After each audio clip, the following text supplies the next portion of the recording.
చూడు ఎంత గట్టిగా ఉందో చూడు. ఇదిగో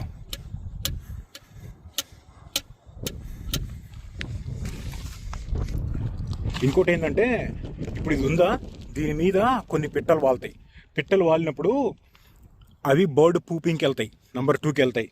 అప్పుడు దాని అందులో నుంచి సీడ్స్, పిట్టలు ఎక్కడ తిన్న సీడ్స్ ఉంటాయి కదా, గింజలు, ఆ గింజలు ఆ పిట్టలో నుంచి వచ్చిన 2లో నుంచి వచ్చి ఈ చెట్టు మీద పడి దీని మీద నుంచి మొలకలు ఎత్తుతాయి.